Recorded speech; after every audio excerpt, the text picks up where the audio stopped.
Valentine's Day on Friday, right? And so as I was filling out my Valentine's Day for Glenn, or Valentine's Day card for Glenn, I was thinking, what quote am I going to put in here? And right now, Rupert Spira, I have talked about quite a bit because even though it's someone I've just recently discovered, Rupert Spira is very much on my radar, and this is the book that I got last week, The Heart of Prayer, which is a collection of meditations from various retreats that he gave between 2020 and 2022, I think. And so in there is the quote that we actually used for our meditation today. Make your heart wide enough to contain me, and make your actions loving enough to express me. Now, this is in a chapter called Invitation, which is in this book, and when he's writing this, then what he is actually inviting us to do is to open ourselves up more fully so that we can express as the God, as the love, as the consciousness, as the creativity that we truly are. And yet, for me, it was also a parallel to how I see Glenn and how I view our relationship and how I view the 30 plus years of us being together. And so when I saw this, again, make your heart wide enough to contain me and make your actions loving enough to express me, it just really made me appreciate the Lommel, the love of my life, Glenn Sheridan, over in the back there, because even though I feel like it's been one relationship, one marriage for several decades, I feel like we've gone through maybe about 15 different marriages and 15 different relationships throughout that time, because we're not the same people we were when we met each other. We're not the same people we were when we married. We're not the same people we were 5 minutes ago. And so what I'm really appreciating right now in these now moments is how aligned we are and how in tune, in sync, in step we are with our individual spiritual journeys, our expansions, and how it's happening together for us as a couple, especially as we're part of this community that is growing and building here. So that's what I wanted to open with. Now, continuing with Rupert Spira and this chapter from The Heart of Prayer, he writes, there is one being from which everyone and everything derives its apparently independent existence. The infinite appears finite without ever ceasing to be itself. So when we talk about there's only one thing going on, it is infinite, it is forever flowing, there are no limits, there's no beginning, there's no end. That can be a little lofty and kind of hard to wrap our minds around because we are finite, or at least this experience that we have as humans is we're born, we live, we die. There's an expiration date, or at least that's what's going in the collective consciousness, right? And so the truth of the matter is that even though we might have this experience that seems finite, it is but a blip on the overall experience and expressing and fun that spirit, God, source, infinite potentiality is having at any given time. And so I just really appreciate so much of what Rupert Spira is writing in these books, in these meditations. And so he continues to say, there is one being, God's being. One thing going on, that's it. God's being temporarily clothed in thoughts and perceptions, seeming to become a temporary finite self, but never actually ceasing to be itself. And so just because we are showing up in this unique, original, sometimes super cool way, doesn't mean that we're not all of it. We're just showing up as these unique, individualized expressions, as Ava, as Debbie, as John, as Gail, as this floor, as this community, as everyone and everything. That is God expressing, because God is expressing all the time. If you want to go from a quantum perspective, there is a field of infinite potentiality. All things, all thoughts, all ideas, all occurrences, all opportunities, everything that could ever possibly happen, it's infinite, so there's no end to it. All of it is available and ready to be focused on, ready to be paid attention to. And as soon as something there in that field is paid attention to or observed, that's the technical term, bam, it collapses, changes form and becomes our particularized reality, our life experience. And so our work, and I feel like I'm saying the same thing almost every time, just maybe different words, our work then is to realize that that's who and what we are, and the more we realize and embody that allness, the more interesting, fun, and cool our life experience becomes. Now, there's another book that recently came into my purview called The Not Yet God by Ilia Delio. Anyone here familiar with this? So this is the book that a few of my former ministerial classmates in Advanced Consciousness Studies 1 classmates just finished in Advanced Consciousness Studies 2, of which I am not a part. And they were raving about this book for the past several months. And so I've had it on my to-buy list for several months. And then finally I'm like, I'm going to get it. And in the first 8 pages, oh my God, my mind is being blown. So the author is a Franciscan sister and a professor of theology. And this is what she writes in the beginning of the book. Actually, in the beginning of the book, I read this on Wednesday. She has a warning that she thought she wanted to put in the book, which I thought was so great. And she says here, every 500 years or so, religion undergoes a significant paradigm shift. The shift we are in today is so dramatic, I thought about putting a warning label at the beginning of this book. Warning, this book may be hazardous to the stability of your soul and may cause undue anxiety or outright bursts of emotion. And yeah, I got to tell you, the first 8 pages or so, exactly that. Okay, so she writes, we humans are part of God's own life, and God is integral to our lives. The integral relationship of God and world is such that God and world form a complementary whole. And so what a lovely song choice today, Bob. It's a wonderful world, as you were talking about paying attention to not just, what's happening in our life, but the world as a whole. This is what she's talking about. And she's saying that in this age right now, we are becoming more and more aware, not just of our own divinity, but how that divinity fits in with society, with the globe. And part of what she's writing in there is because we are endeavoring to really become aware of who and what we are, while also becoming aware of how we fit in with the whole, there's this strange disconnect of spirituality and sort of social justice, because we're here on this level, on the one hand, with individuality, and then we're trying to use this to make sense of all of this and move forward, creating new paradigms, creating new systems, creating new and different from what is going on right now. That's what's really interesting in there. But anyway, I said this before, we don't live in a bubble. How about that? I said we don't live on an island, but we do live on an island. We don't live in a bubble. We are all interconnected with each other, with everyone and everything, and what we do in our life experience does affect everyone and everything. So she continues to write, the human is in search of God because God is in search of the human. The God-human relationship is an irreducible wholeness that cannot be reduced to either God or human as separate and distinct entities.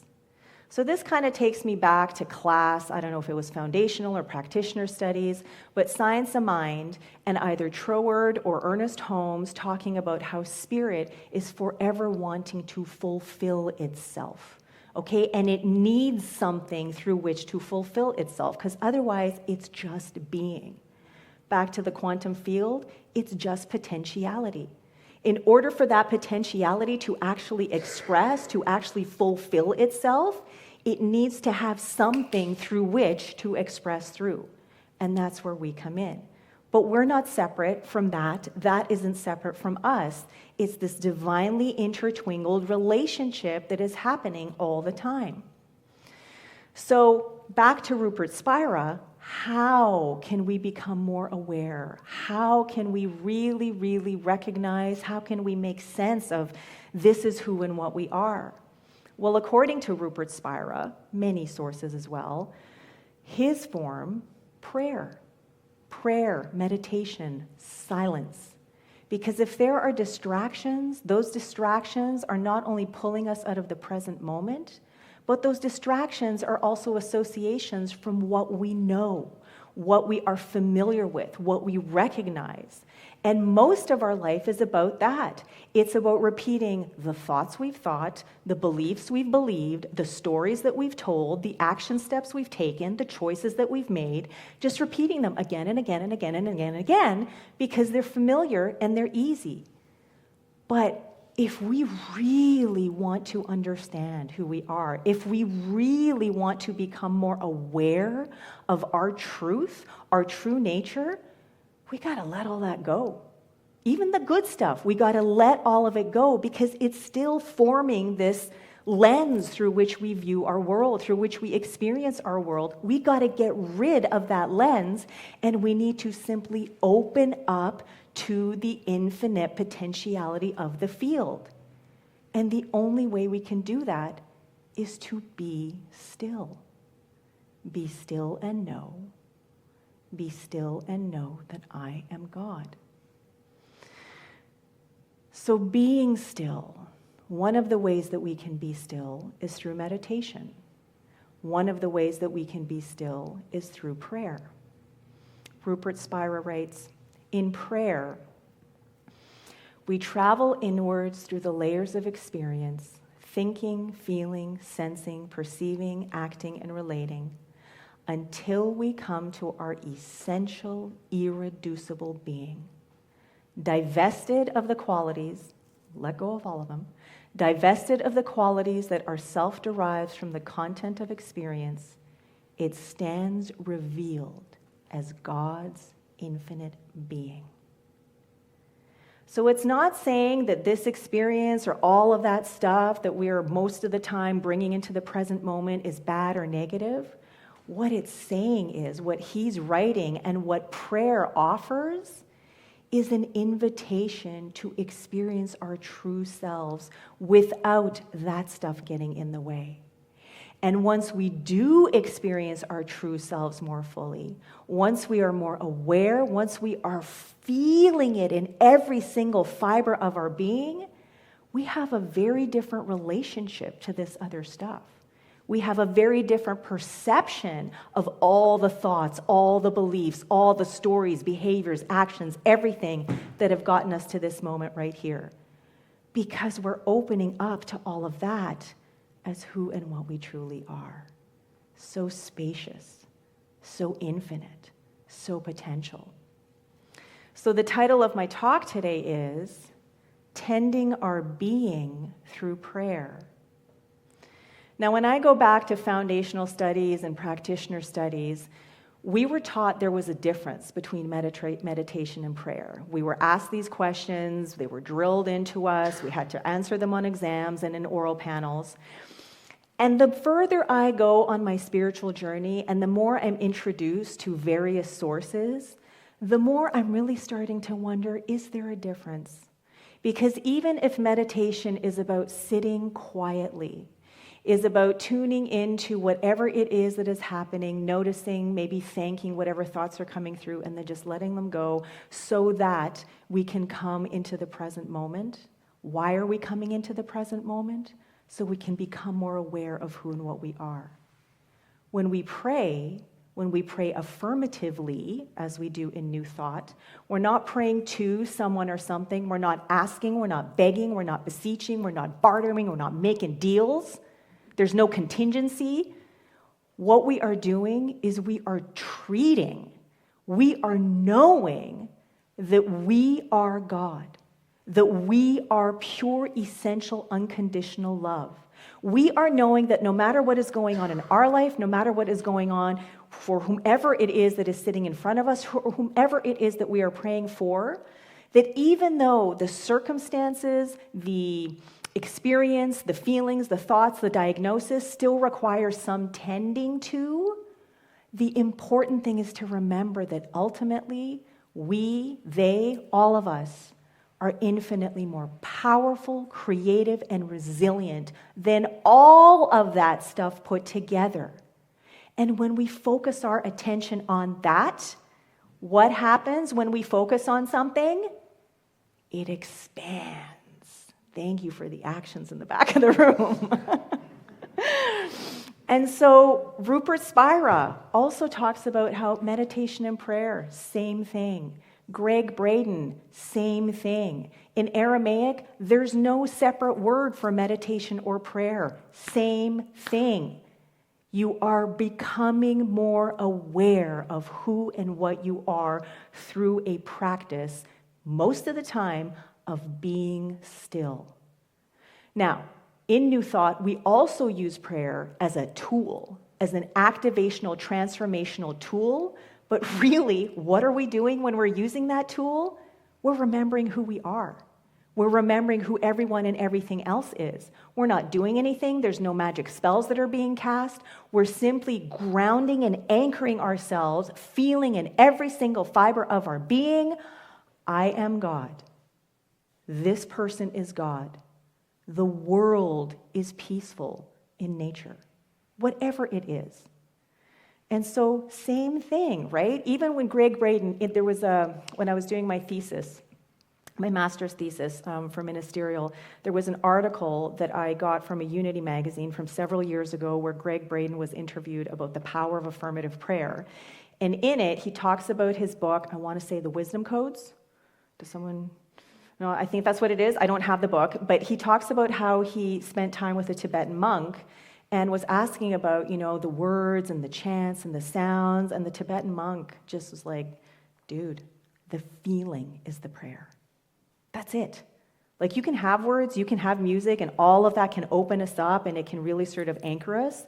But ultimately, what all of that is doing is it's activating the feeling that's already there. And when we can really, really hone in on the feeling, when we can embody that feeling in every single cell, every fiber of our being, then we are so much more aware of how powerful and capable we are, and then everything around us shifts. So Rupert Spira also writes, when everything that can be taken from us is removed, all that remains is God's being, and we are that. That is the practice of the presence of God. And then going back to Ilia Delio, this is such a great quote. We must see our existence within the whole, or we will not see the truth of our existence at all. And so when she writes this, she's actually writing about how we need to become more aware of how we fit in to the community, to the global experience.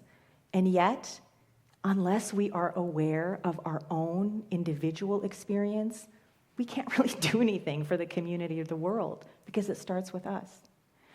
And so we must see our existence within the whole, we must realize that even though there is this field, even though there is one thing that is going on, universal mind, intelligence, creativity, love, God, source, whatever you want to call it, it's not out there. It's everything, and we are that.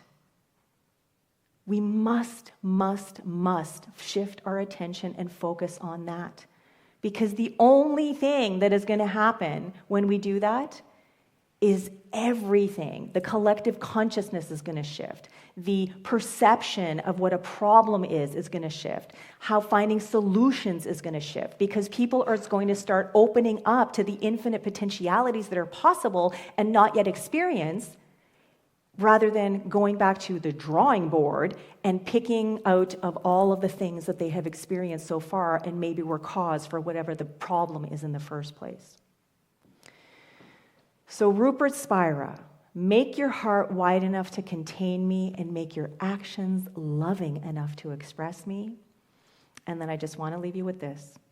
When we pray, we are stripping away everything that is not in complete alignment with the truth, power, and potentiality of being. Not just our being, being. As we tend our being through prayer, we create opportunity to more fully experience the wholeness of being, making our hearts wide enough and actions loving enough to move more gracefully through our human existence for ourselves, each other, and our world. Thank you, and so it